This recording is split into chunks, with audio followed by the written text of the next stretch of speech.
Bienvenidos a La Otra Aventura, un espacio dedicado al mundo de los libros.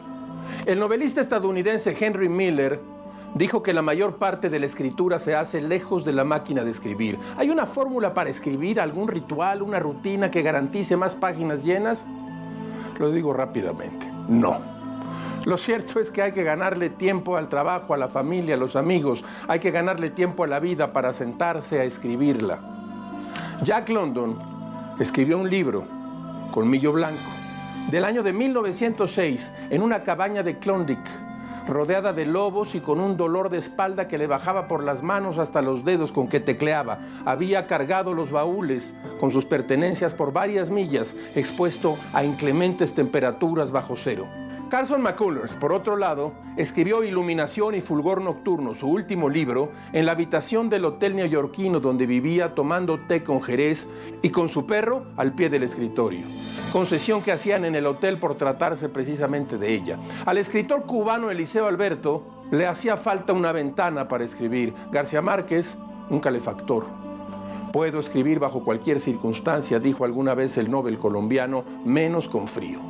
Joseph Roth, neurótico y redento, necesitaba del silencio total. No puedo escribir si en la habitación hay un gato, puso en boca de su alter ego Zuckerman, en alguna página de su amplia obra extraordinaria. Así, los rituales literarios de los escritores son tan disímiles como sus nacionalidades, la época en que escribieron o los temas que les atañen. Aún así, conocerlos, ya sea por biógrafos o en voz de ellos mismos, nos acerca al germen de la creación y acaba con los estereotipos de los escritores como seres distintos, ultrasensibles o sabios huraños.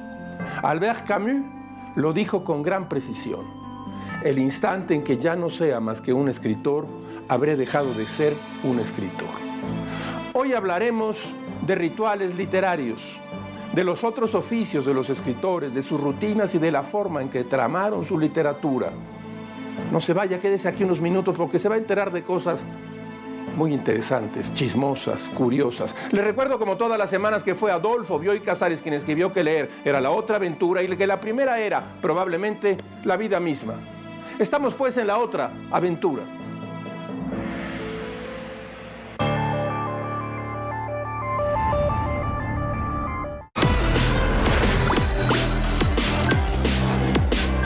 Con Free Fire ilimitado, subir de nivel es lo mío. ¡Hey! Muévete a más con Movistar Prepago. Disfruta de WhatsApp y Free Fire ilimitados en todas tus recargas. Movistar se mueve contigo. ¿Escondiendo la tos? Vic tiene una mejor solución. Su línea de jarabes recubren la garganta, aliviando la tos a partir de 5 minutos. Para cada tipo de tos, jarabes Vic. ¿Pasas mucho tiempo tallando? Para sacar la grasa se necesita una gota de Salvo. Siempre Salvo me salva unas talladitas y la grasa se quita. La poderosa espuma de Salvo ahora saca la grasa difícil más rápido. Así pasas menos tiempo tallando y más disfrutando. Busca en mi bolsillo. Old Spice Fresh. Old Spice te refresca en momentos extremos. Ah, hueles muy fresco.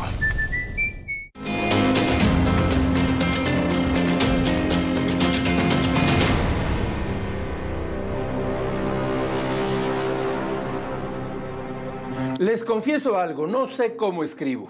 Mejor no saberlo de verdad. Desperdicié un tiempo precioso en busca de atmósferas ridículas, con dispositivos e ingenios que el joven que fui consideraba importantes. Entendía por dispositivos tardes nubladas, luces indirectas, música triste, una pluma especial, un cuaderno traído de no sé qué ciudad prestigiosa, tonterías. Perdí un libro al menos, o varios, en esas ceremonias. Es decir, un libro que debía haber escrito y no escribí. Tardaba tanto en prepararme para escribir que a la hora del trabajo me había olvidado del asunto y había perdido el alma en los preparativos. Del cigarro ni hablemos. Una cajetilla dispuesta al lado de la máquina. Allá en aquellos años se llamaban del Prado. Recuerdo el vejestorio, una Olimpia blanca, un todoterreno que habría soportado el bombardeo sobre Dresde. Aquí está esa máquina, mírela usted. No puede verla, pero esto es amarillo, el amarillo de la nicotina de todos los cigarrillos que me fumé, haciendo cientos de reseñas de libros en aquellos años. Café. Tazas y tazas. Balzac no se habría dado por mal servido.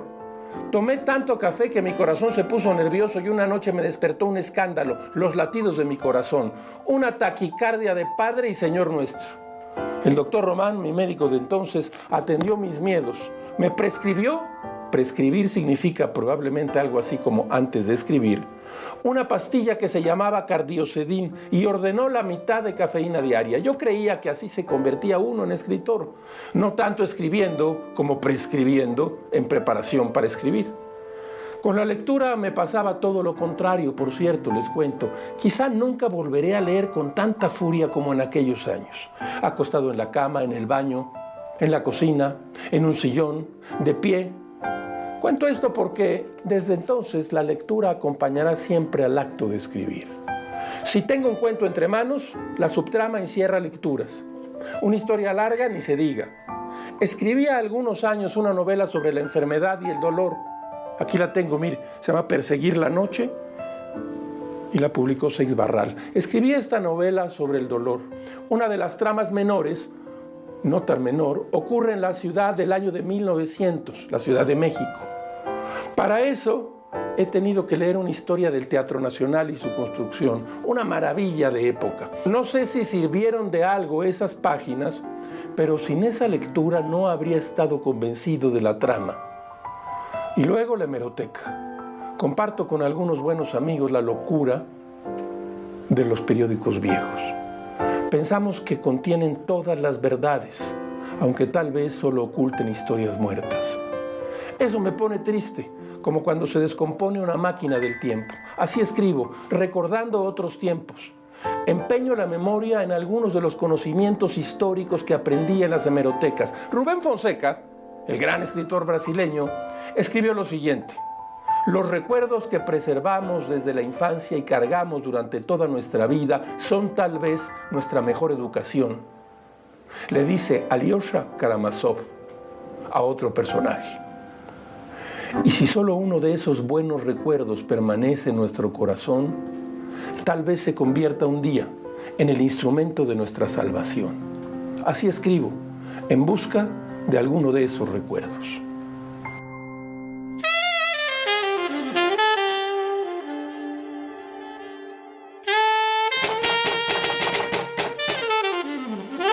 En 1987, Philip Roth escribió lo siguiente: extraer carbón es un trabajo duro. Esto, escribir, es una pesadilla.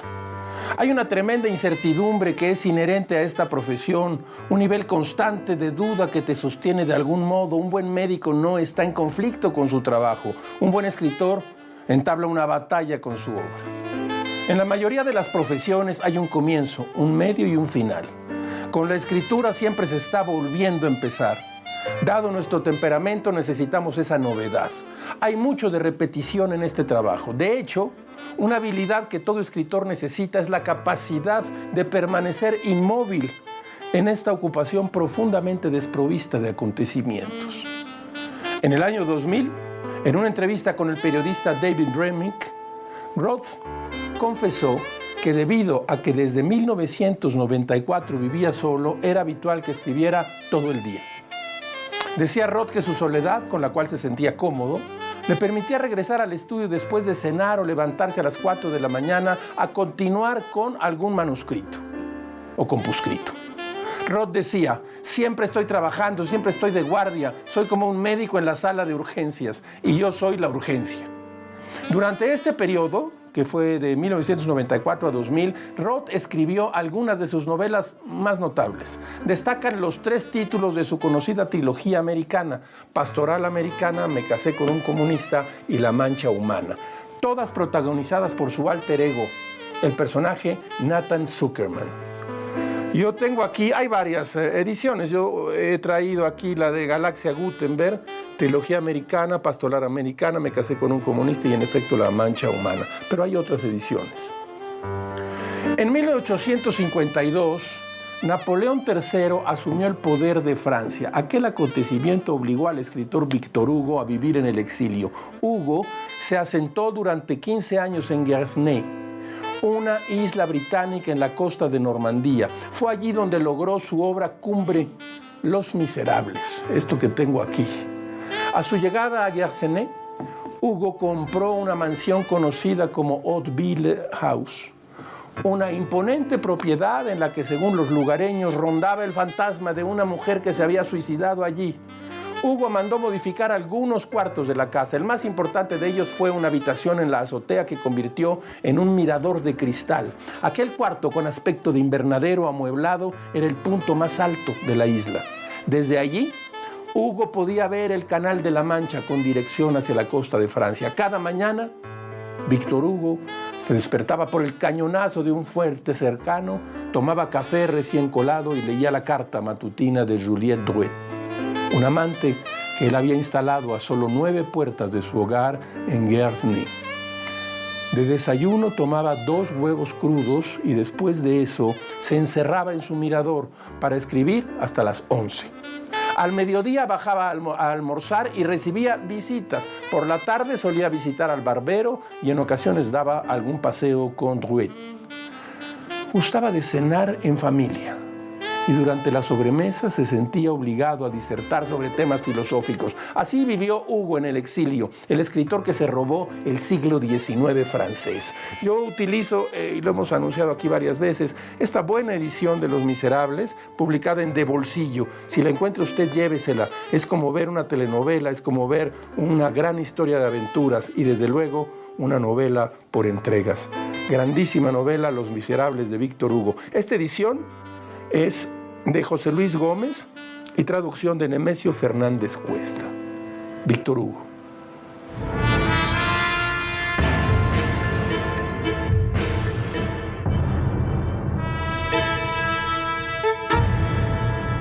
De acuerdo con el escritor Andrew Wilson, Patricia Highsmith escribía a diario, usualmente unas 3 o 4 horas durante la mañana, llegando a poner sobre el papel entre 2.000 y 3.000 palabras en sus mejores días.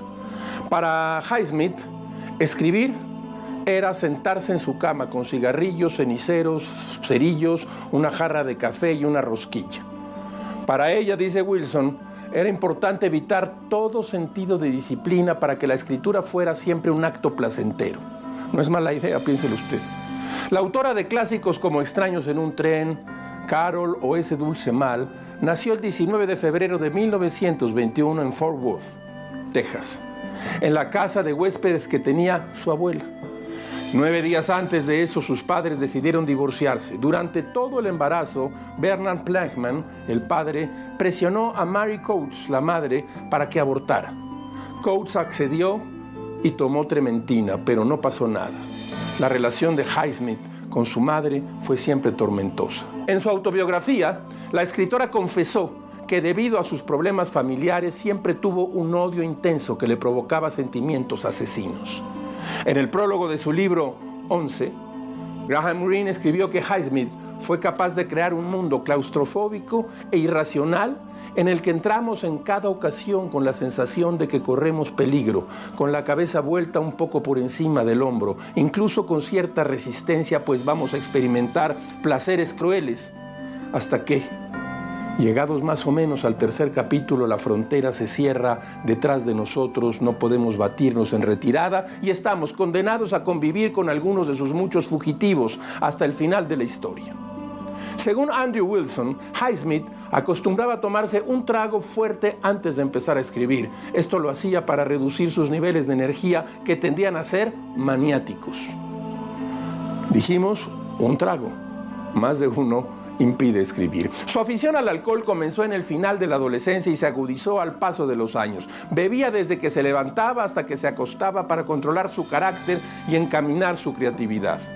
A los 22 años, Highsmith escribió: "No deja de venirme a la cabeza que lo esencial de la novela es el individuo que se siente desplazado en este siglo". Highsmith dejó un legado de 8.000 páginas en el que destacan sus 18 cuadernos, un semillero de ideas para sus novelas y relatos. En los 18 diarios habla de su vida personal, gruesos álbumes con recortes de diarios, una voluminosa correspondencia y una enorme cantidad de textos. Todos, así como sus muebles y objetos, están depositados en los archivos suizos de Berna. Traigo aquí algunos libros de Patricia Highsmith. Mire este que le va a interesar. Suspense. ¿Cómo se escribe una novela de intriga? Publicado por Anagrama. Este es de lo más interesante, le va a gustar. También traigo sus pequeños cuentos misóginos, publicados también en Anagrama, su editorial en español, y El juego del escondite. Esto, entre la gran obra de Patricia Highsmith.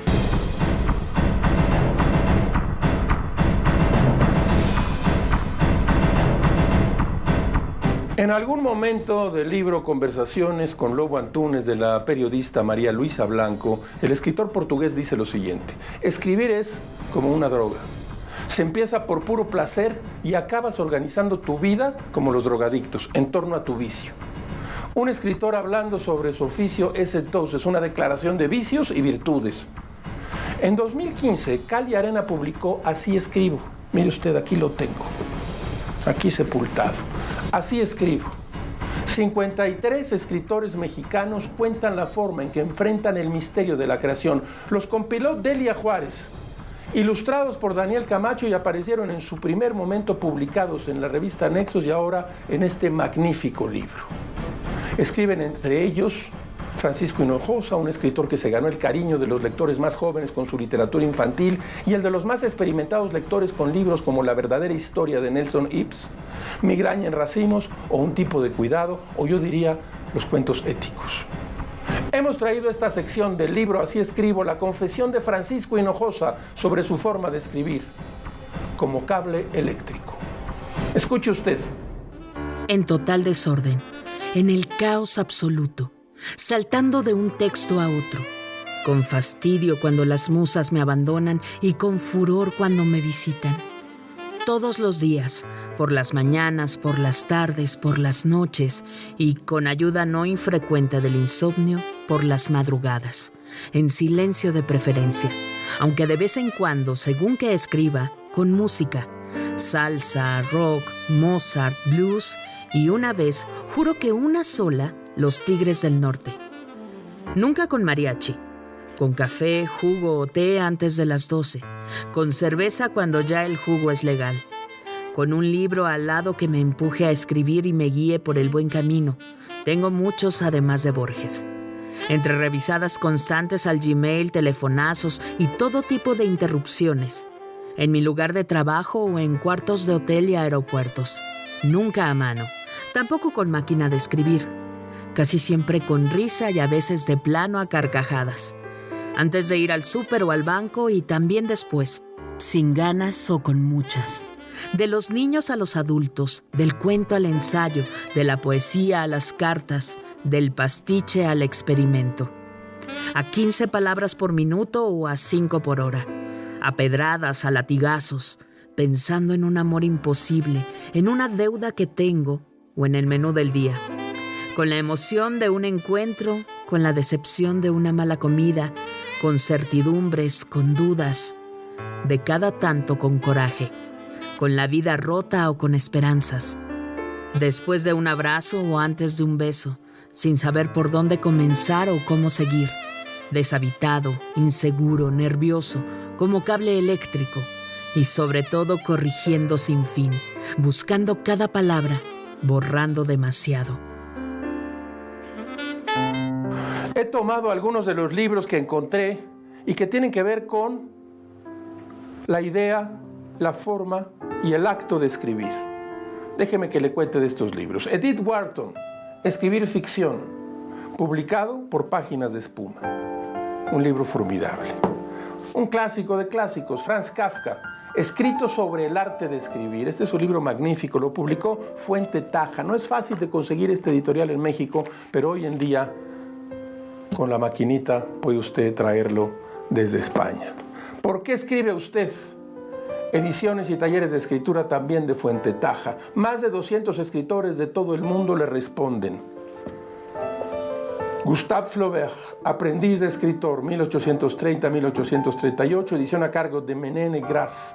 Este libro publicado allá en esta muy bonita colección que tenía Tusquets.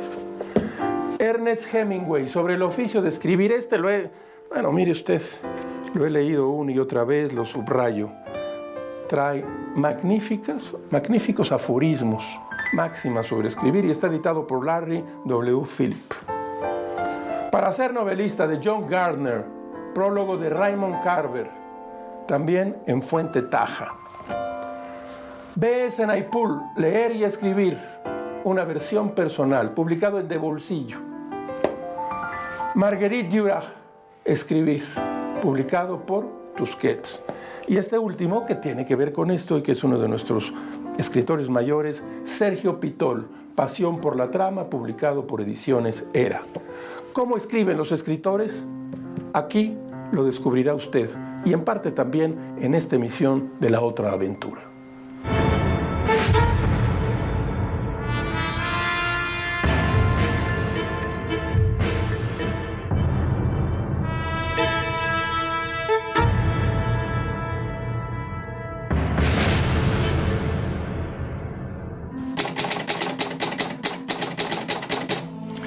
De la mesa de novedades, mire usted lo que nos ha llegado. De Tintable, un nuevo libro de Raúl Trejo del Abre, Adiós a los medios, la era de la comunicación descentrada. Hemos comenzado a decir adiós a los medios tal y como los habíamos conocido. Hoy la comunicación de masas coexiste y se retroalimenta con las redes sociodigitales. La gran transformación cultural y política de nuestra época es la descentralización de la creación y las decisiones, pero también en la divulgación de mensajes y contenidos. Raúl Trejo del Abre, usted lo sabe muy bien, es uno de nuestros periodistas más rigurosos e inteligentes y también el gran especialista en medios. Hace poco en Calle Arena apareció su libro Posverdad, Populismo, Pandemia. Raúl Trejo del Abre tiene 2 libros hoy en el mercado del libro. Un escritor joven, nació en 1987, Jorge Comensal, Este vacío que hierve. Karina tiene 25 años, es física y trabaja en una teoría cuántica de la gravedad. La noche del 15 de septiembre de 2030, encuentra a su abuela inconsciente en el piso de su departamento, inexplicablemente ebria. Al volver en sí, Rebeca confunde a su nieta con un fantasma del pasado y le revela, a medias, un secreto perturbador sobre la muerte de sus padres, ocurrida 18 años atrás. Jorge Comensal, Este vacío que hierve, publicada por Alfaguara. Seix Barral ha empezado a republicar la obra de un muy notable escritor, Manuel Puig. Seguramente usted alguna vez o vio la película o leyó algunos de los diálogos de esta novela que a mí me gusta mucho, El beso de la mujer araña. En este caso, con un prólogo de Antonio Muñoz Molina. Manuel Puig escribió también, como usted sabe, La traición de Rita Hayworth, El pubis angelical. Son libros experimentales en un principio de su obra y más tarde con un peso específico narrativo. El argentino Manuel Puig murió justamente acá, en Cuernavaca, después de una negligencia médica, y nació en 1932. De la mesa de novedades.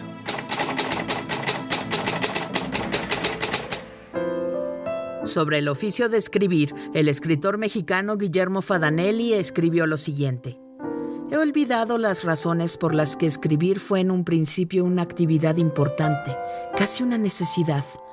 Lo más probable es que no estuviera en mis manos la elección de mi oficio y que una suma de tropiezos me pusieran en el camino de la literatura. Los tropiezos son un tesoro que los hombres románticos acumulan para hacerse los desgraciados y acercarse de esa manera al arte. A veces con tal de hacerse un pasado interesante, como es mi caso, aunque en ocasiones su sensibilidad es en verdad consecuencia de una suma de desgracias que hacen de su escritura una cosa viva, oscura e inexplicable. He olvidado los orígenes de una afición que con el tiempo se transformó en vicio y después en una masa informe de pulsiones contradictorias. Cuando Reeve y Carson McCullers tenían 24 y 20 años respectivamente, ambos tenían la aspiración de ser escritores. Para ello hicieron un trato. Uno de ellos se encargaría de trabajar y el otro se dedicaría solamente a escribir. Después de un año, intercambiarían los roles. Como Carson tenía ya un manuscrito en curso, ella tuvo su oportunidad en el mundo literario primero que Reeves. Durante aquel periodo, Carson escribía todos los días. Usualmente en bibliotecas a las cuales solía llevar un termo con jerez para dar pequeños sorbos cada tanto.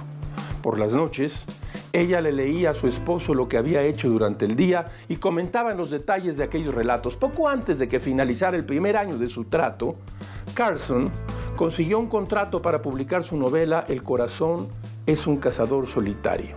Gran novela. En el año de 1940. El éxito de su libro hizo que Carson no tuviera nunca que abandonar su oficio como escritora para llevar a cabo un trabajo estable y ganar un sueldo regular. En cambio, Reeves McCullers tuvo que guardar para siempre sus anhelos literarios. McCullers tuvo una carrera fugaz debido a la enfermedad. En el año de 1941 sufrió el primero de una serie de infartos cerebrales que la llevaron a pasar sus últimos meses de vida en coma. En su autobiografía, inacabada desde luego, Iluminación y fulgor nocturno, escribió lo siguiente, escuche usted. El trabajo y el amor han llenado casi por completo mi vida. El trabajo no siempre ha sido fácil. Cabe añadir que el amor tampoco ha sido fácil.